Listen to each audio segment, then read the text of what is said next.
Bien, antes de ir a los métodos de evaluación, vamos a repasar o a conocer los cuadros que vamos a necesitar. Debe quedar claro algo, estos cuadros son cuadros que surgen del desarrollo que hemos hecho de nuestro proyecto. Es decir, esto se va armando en la medida que nosotros vamos armando nuestro proyecto, en la medida que definimos qué es lo que vamos a hacer, cuánto esperamos vender, a qué precio, qué elementos necesitamos para, para, para resolver nuestro problema. Esto nos va a dar cuál es la inversión. Entonces, estos tres cuadros que vamos a ver se van armando en el desarrollo mismo del proyecto.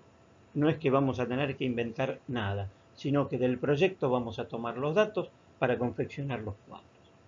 Este primero lo conocemos, es el cuadro de usos y fuentes de capital, donde nosotros por un lado tenemos los usos, acá haremos un listado de todo aquello que nosotros necesitemos, acá por ejemplo equipos locales, equipos importados, ingeniería, obras civiles, montajes, puesta en marcha, el activo de trabajo, etcétera, hasta un porcentaje de imprevistos.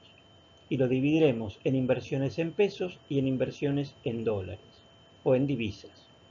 Una vez que tenemos esto, lo totalizamos, ambas columnas. Esta es la inversión que necesitamos. Por otro lado, entonces vamos a ver las posibles fuentes de capital, donde existirá el aporte de capital propio y luego el aporte de terceros, que podrá venir de créditos de proveedores, de créditos locales, de instituciones internacionales financieras, etc. Y donde también tendremos las columnas en pesos y en dólares, donde trataremos que el total de las fuentes en pesos coincida con el total de las fuentes de los usos en pesos y el total de las fuentes en dólares coincida con el total de los usos en dólares. Porque buscaremos en lo posible esta coincidencia para no agregar al riesgo propio del proyecto un riesgo financiero adicional que tiene que ver con las variaciones en la paridad entre unas monedas y otras.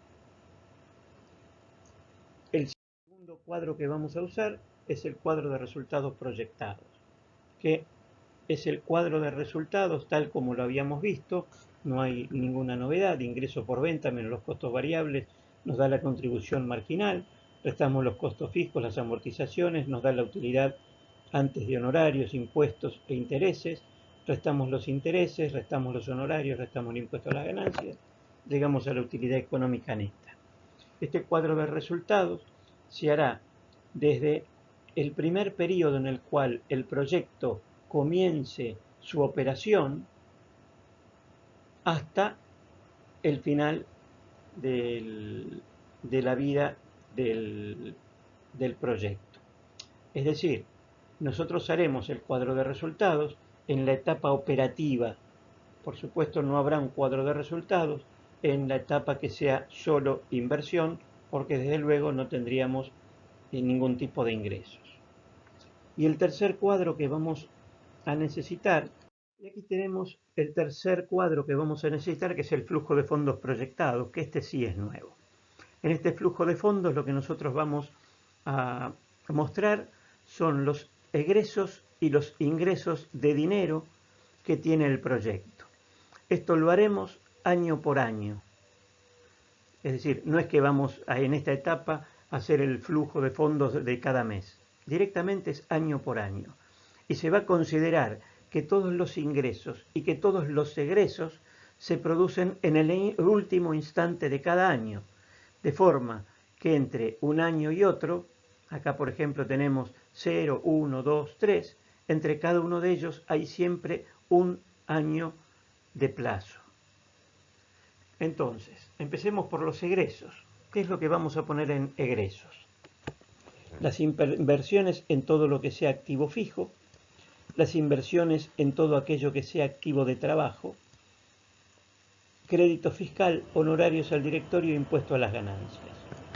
¿Qué necesitamos explicar aquí? La inversión en activo fijo ya la conocemos, serán todos aquellos bienes del activo fijo o capital fijo que necesitemos para llevar adelante el proyecto. La inversión en activo de trabajo es la inversión en aquellos elementos que necesitemos para trabajar, como ser la mano de obra, como ser la materia prima o los insumos, como ser los gastos que una empresa debe enfrentar. Pero esta inversión en activo de trabajo no es la inversión de todo el proyecto, pues el activo de trabajo no es otra cosa que el capital circulante. Y nosotros ya vimos que en el ciclo del capital circulante hacemos la inversión, generamos todo el ciclo, llegamos al final, vendemos, cobramos y recuperamos el dinero invertido, más los beneficios. ¿Qué hacemos con este dinero invertido? Comenzamos un segundo ciclo. Entonces, inversión en activo de trabajo corresponde al primer ciclo del capital circulante. ¿Cuánto tiempo es esto? Dependerá de cada proyecto. Luego tenemos el crédito fiscal. ¿Qué es el crédito fiscal? Es el crédito de IVA. Normalmente cuando una empresa está trabajando, cobra el IVA a sus clientes, esto es lo que se llama IVA ventas, que es el impuesto que debe trasladar al Estado. Pero a su vez cuando hace una compra debe pagar el IVA a sus proveedores. Pero este IVA, que es el IVA compras, se considera un anticipo del impuesto que se debe ingresar en AFIP. Por lo tanto, al terminar cada mes, se hace la diferencia entre el IVA ventas y el IVA compras y se le deposita a la AFIP la diferencia. Cuando nosotros estamos en una etapa de inversión, son todos egresos. Por lo tanto, no existe un IVA ventas y solo estamos, a través del IVA compras, anticipando un impuesto que no estamos recaudando.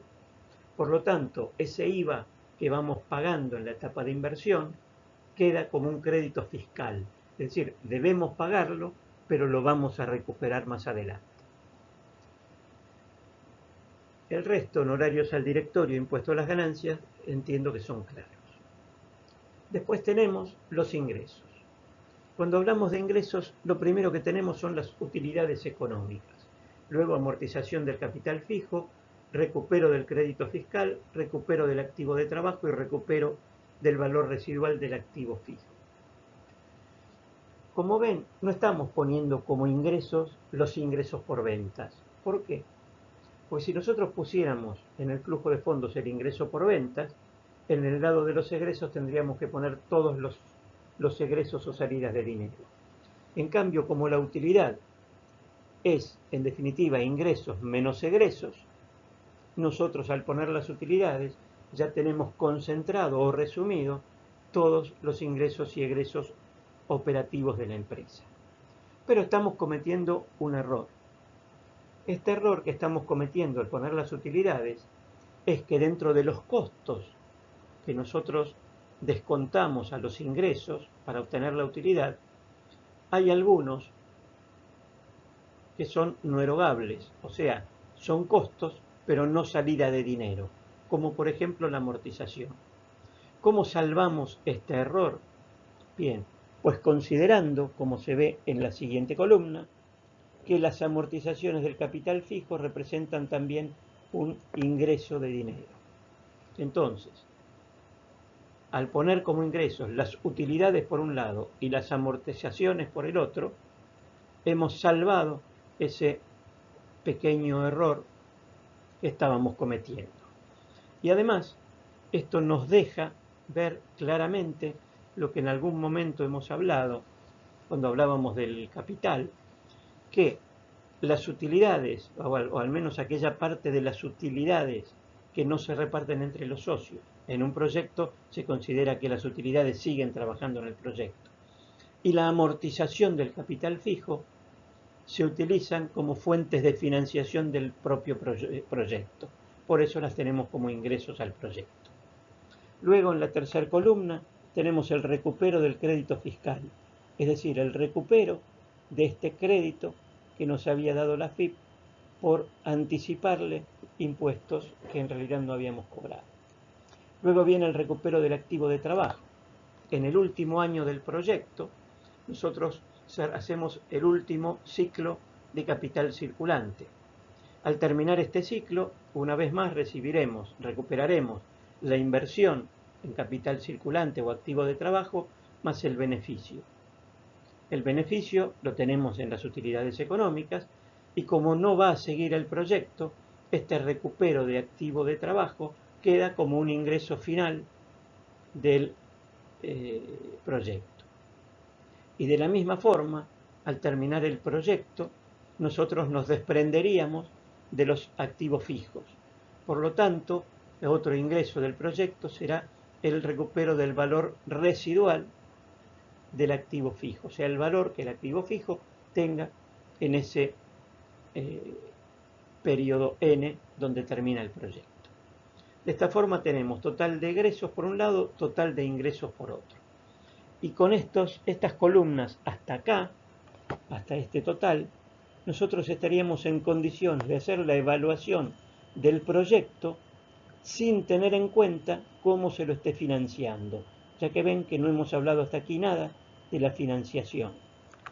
Luego, nosotros podemos agregar a los egresos los intereses pagados. Y de esta forma podríamos hacer un nuevo análisis del proyecto, pero ahora sí, teniendo en cuenta qué sucede con el proyecto de acuerdo a la financiación por la que hayamos optado. Entonces tendremos ingresos menos egresos de cada año, en esta columna es año por año, ingresos menos egresos, y luego haremos los ingresos menos egresos acumulados a lo largo del proyecto. Todo esto nos quedará más claro cuando empecemos nosotros a ver los distintos ejercicios. Aquí vamos a hacer, antes de entrar en los métodos de evaluación, cómo se establecen en el flujo de fondos los distintos periodos. Nosotros tenemos dos formas. Podemos hablar de instantes o podemos hablar de periodos. Si nosotros hablamos de instantes, de lo que estamos hablando es del último instante de cada año. Es decir, vamos a empezar por lo más fácil. En el periodo o etapa de operación, ¿sí?, que se establece con números positivos, nosotros podríamos tener el instante 1, que es el último instante del primer año, el instante 2, que es el último instante del segundo año, y así seguiríamos en el tiempo. Por lo tanto, tendríamos un instante 0, que es el último instante del último año de la etapa de inversión, lo que sería el año -1. El instante -1 sería el último instante del año -2, etapa de inversión, y así sucesivamente. Pero otra forma en la que lo podemos ver es a través de periodos. Esto normalmente no trae inconvenientes con los periodos de la etapa de operación, ya que tendremos años positivos, el primero, segundo, tercero, cuarto y quinto. Pero a veces se confunde con los periodos de la etapa de inversión, ya que normalmente diríamos que entre el 1 y el -1 está el 0, pero si nosotros hablamos de periodos, directamente también enumeraremos los periodos de la etapa de inversión directamente como -1, -2, -3. Es decir, si hablamos de periodos, el periodo 0 no existe. Si hablamos de instantes, el instante 0 es el último instante de la etapa de inversión. Y ahí comienza la etapa de operación, o sea, la de generación de beneficios. Hecha esta aclaración, pasaremos a los métodos de evaluación. Empezaremos por los criterios de primera evaluación, es decir, aquellos que no tendrán en cuenta el valor del dinero en el tiempo. El primero que veremos es el llamado relación beneficio-costo, que en realidad deberíamos entender beneficio como ingresos y costo como egresos. Y esta relación beneficio-costos directamente se resuelve como ingresos del proyecto sobre los egresos del proyecto. Obviamente, diremos que el proyecto es realizable si la relación beneficio-costo es mayor que 1, porque esto significa que los ingresos son mayores que los egresos y por lo tanto el proyecto es rentable. Con este método no podemos comparar proyectos. Nuestro segundo método de evaluación es el punto de equilibrio. Punto de equilibrio del que en este momento no voy a hablar mucho más porque ya lo hemos visto y practicado en la unidad de costos, y que lo que mide es el riesgo del proyecto. ¿Por qué hablamos de riesgo del proyecto?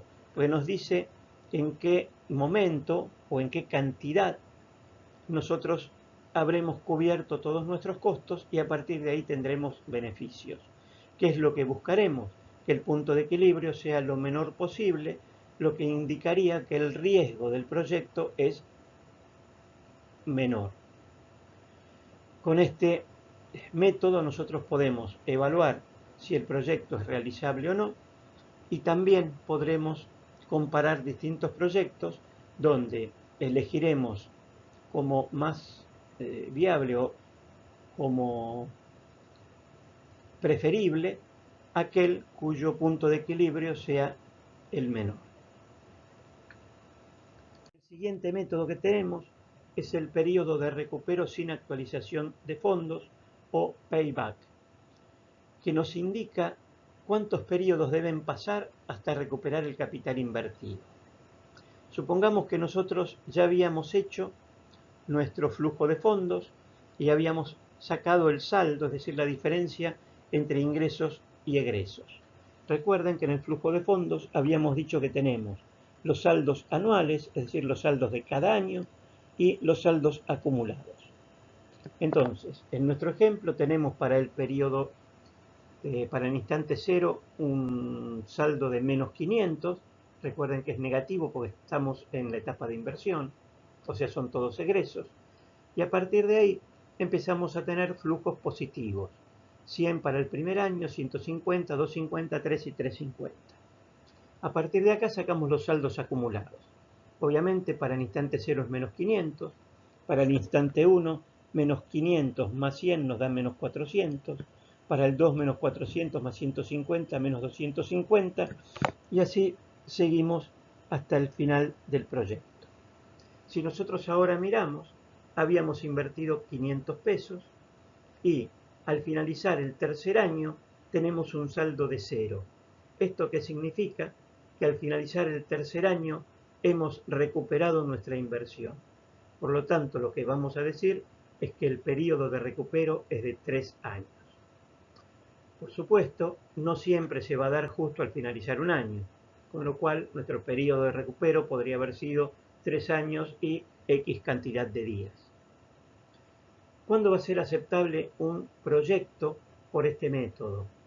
Cuando el periodo de recupero sea menor a la vida útil del proyecto. ¿Nos sirve para comparar proyectos? Sí, y será preferible, o sea, priorizaremos aquellos proyectos que tengan el menor periodo de repago. ¿Cuál es el problema que tenemos con este método? Que nosotros llegamos, por ejemplo, en nuestro caso, al año 3, decimos en 3 años se ha recuperado la inversión, pero no seguimos analizando lo que pasa posteriormente. O sea, que podamos estar definiendo cuando comparemos proyectos por aquel que recupera más rápido, pero este método no nos dice nada de cuál es el beneficio que vamos a obtener finalmente. Y el siguiente método que nos queda es el rendimiento sobre la inversión, ROI. ¿Y cómo se calcula?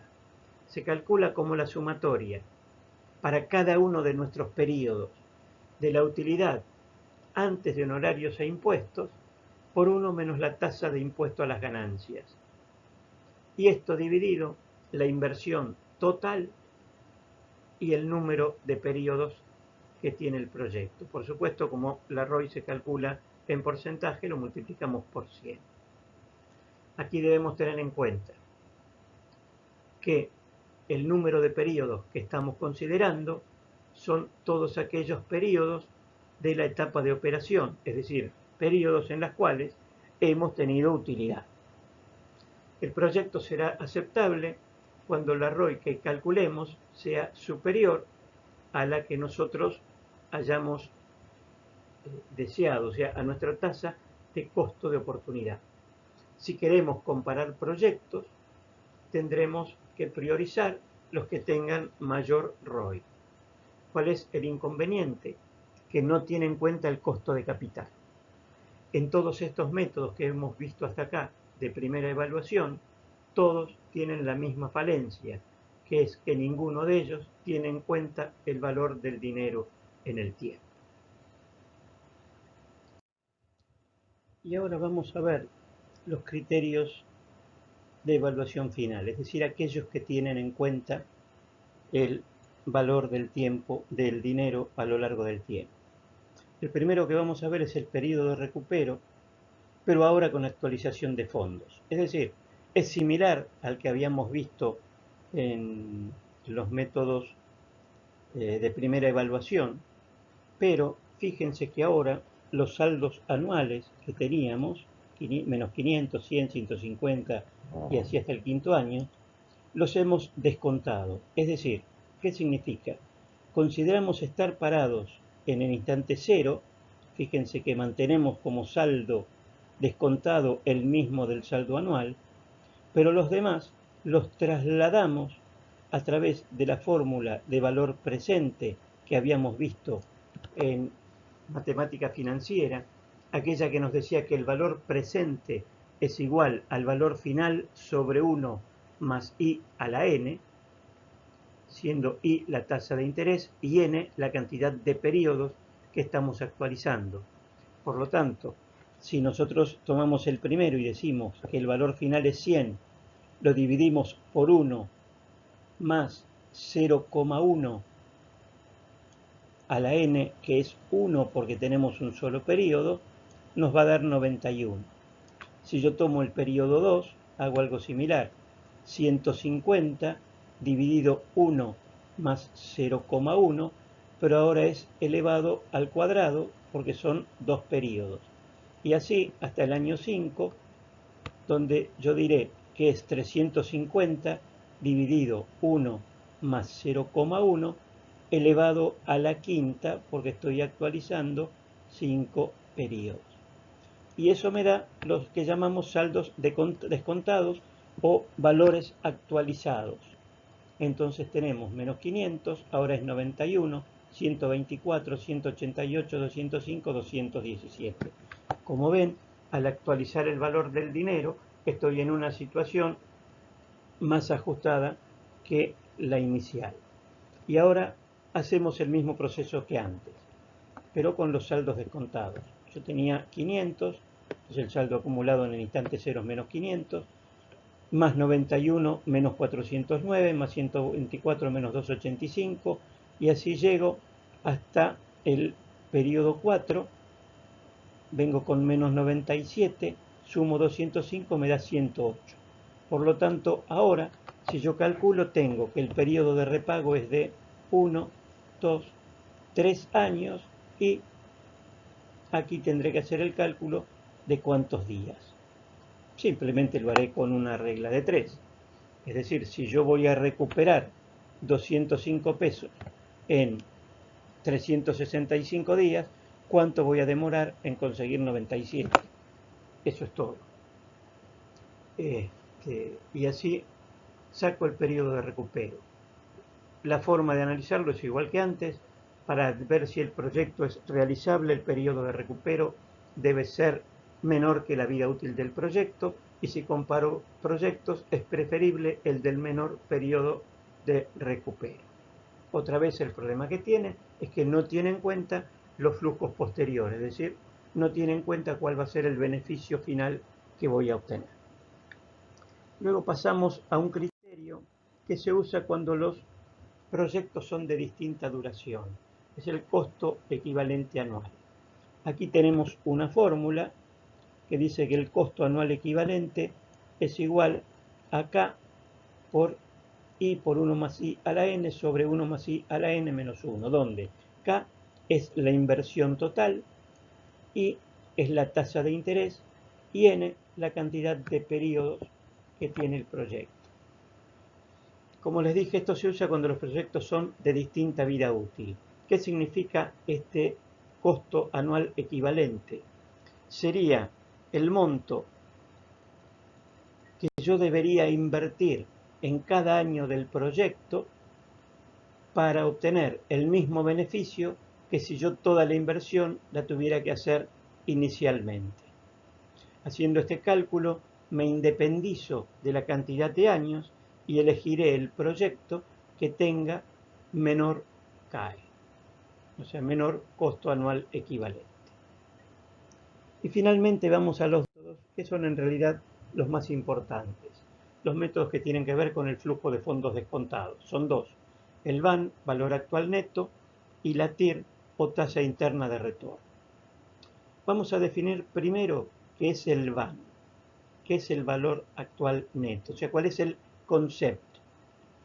Nosotros, cuando empezamos el proyecto, estamos esperando un determinado beneficio, es decir, establecemos una tasa de costo de oportunidad. Es decir, supongamos que yo voy a invertir 100 pesos a una tasa de costo de oportunidad del 20%. ¿Esto qué significa? Que cuando termine el año, supongamos que el proyecto es de un año, yo voy a querer tener 120 pesos, es decir, los 100 que había invertido más 20 pesos del beneficio. Desarrollamos el proyecto y cuando el proyecto se termina, ¿qué es lo que puede suceder? Que el beneficio sea exactamente de 20 pesos, como esperábamos, cosa difícil, porque se va a desarrollar en 2 años, o que el beneficio en realidad puede ser mayor o menor. Entonces nosotros vamos a medir lo que llamamos el valor actual neto. ¿Qué es el valor actual neto?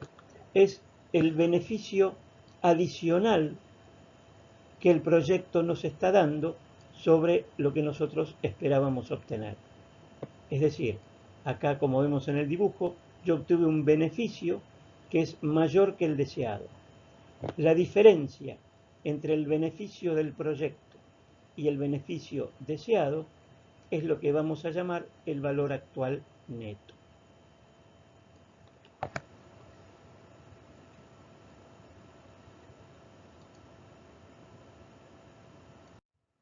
¿Cómo se calcula el valor actual neto?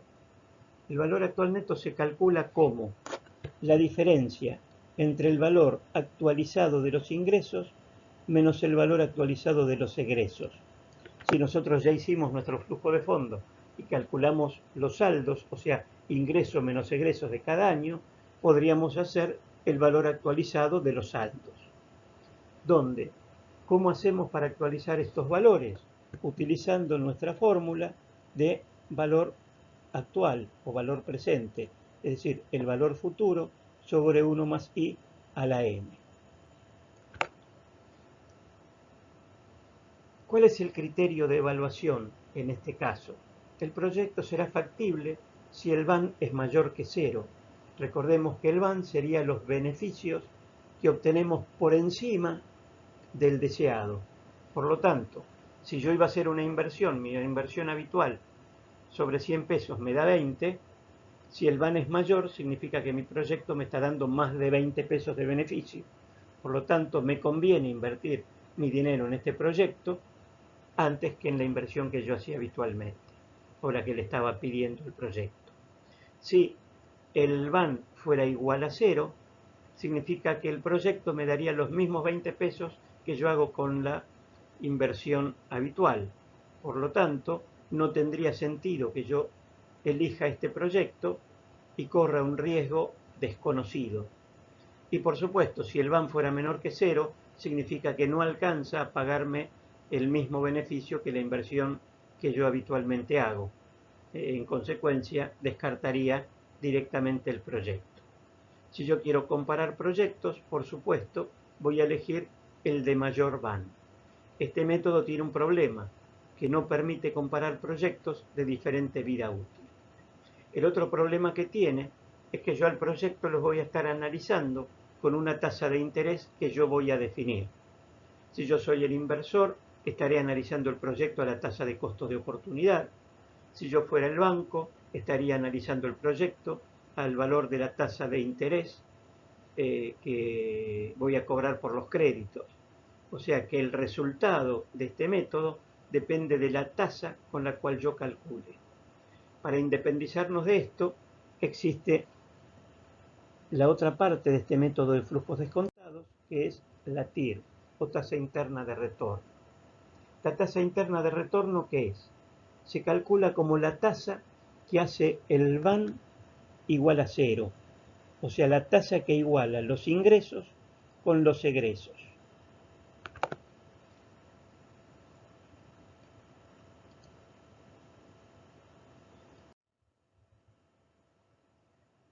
Y esta tasa interna de retorno, o tasa que hace que el van sea igual a cero, indica la rentabilidad del proyecto. Es decir, es la máxima tasa que el proyecto puede pagar. Esto significa que cuanto mayor sea la TIR, mayor es la rentabilidad. En consecuencia, para que yo diga que el proyecto es válido, la TIR tiene que ser superior a mi tasa de costo de oportunidad si soy inversor, o tiene que ser superior a la tasa que me pida el banco para prestarme dinero, porque si no, el proyecto no se lo podría pagar. Aquí tenemos los criterios de decisión. Si la TIR es mayor a la tasa de oportunidad, aceptamos el proyecto. Si es igual, es totalmente indiferente. Y si la TIR es menor, el proyecto no es conveniente y se rechaza. Si comparo proyectos, elijo el de mayor TIR. Ahora bien, si nosotros igualamos los valores actualizados de ingresos y los valores actualizados de egresos, nos va a quedar una fórmula de la cual en realidad la tasa de interés no se puede despejar. Por lo tanto, para hallar la tasa interna de retorno, tendremos que usar diferentes iteraciones o métodos que nos permitan aproximar. De hecho, también existe tanto en el Excel como en algunas calculadoras financieras la posibilidad de hacer el cálculo automáticamente, lo cual no quita que lo que están haciendo los equipos es una sucesiva cantidad de iteraciones para encontrar la tasa que va a ser el van igual a cero. Dijimos que con este método de los flujos descontados no se podían comparar proyectos de vida útil diferente. ¿Qué haríamos entonces si los proyectos son de vida útil diferente? Tendríamos que encontrar una solución de compromiso y tomar como duración para el análisis, por ejemplo, el mínimo común múltiplo de los dos periodos, la vida útil del proyecto más corto, o considerar que se hace una inversión adicional en el más corto hasta alcanzar la duración del más largo. ¿Qué pasaría si los proyectos son de monto diferente? Tendríamos que hacer una inversión adicional para igualar los montos y elegir directamente el que requiere menor inversión. Que esto sería otro método de evaluación de proyectos. ¿Y qué sucede donde van y TIR discrepan? Fíjense que acá tenemos la van de un proyecto y la van del otro. Por debajo de una cierta tasa, que se llama tasa o intersección de Fisher, por van es mejor el proyecto azul que el rojo, pero por TIR es mejor el rojo que el azul. Luego de esta tasa coinciden van y TIR. Entonces, si estamos por encima de esta tasa de Fisher, no hay dudas que elegimos el proyecto rojo. Pero el problema viene si la tasa con la que nosotros queremos trabajar está por debajo de esta intersección, porque discrepan los dos métodos. Entonces aquí nos ayudaremos con los otros métodos que estamos viendo. ¿Cómo vamos a hacer para decidir? Una vez que hemos evaluado entre los distintos proyectos y hemos seleccionado todos aquellos que han superado nuestros criterios de evaluación, tenemos que elegir cuál de todos los aceptables vamos a hacer. Entonces lo primero que vamos a tener que hacer es la relación entre los distintos proyectos. Cuáles son complementarios, cuáles son independientes y cuáles son alternativos o mutuamente excluyentes. Para esto, para tomar la decisión, tendremos que utilizar el método de aceptación-rechazo y luego la jerarquización. Vamos a ver cómo haríamos para tomar la decisión. Aquí tenemos un ejemplo en el cual una empresa determina que el rendimiento mínimo que espera para sus inversiones tiene que ser del 14%, tiene varios proyectos que quiere evaluar y sus características y rendimientos están en la siguiente tabla. Tenemos un proyecto A que es independiente del resto, su rendimiento es 15%, al ser mayor que el 14% que la empresa quiere es aceptable. Luego hay 3 proyectos que son mutuamente excluyentes. El B está por debajo de la tasa que pide la empresa, directamente no se acepta, y entre el C y el D, que ambos son aceptables, como son excluyentes, nos quedamos con el C y eliminamos el D. Luego hay 3 proyectos independientes, el E, el F y el G, de los cuales el F lo eliminamos porque su rendimiento está por debajo del esperado. Y quedan el E y el G. Y luego tenemos otros 2 proyectos excluyentes entre sí. Ambos son aceptables desde el punto de vista de la rentabilidad que presentan, que es mayor al 14%, pero como son excluyentes solo podemos hacer uno. Por lo tanto nos quedamos con el de mayor rentabilidad, con el H y eliminamos el I. En consecuencia hemos eliminado el B y el F por no alcanzar la rentabilidad mínima que requiere la empresa.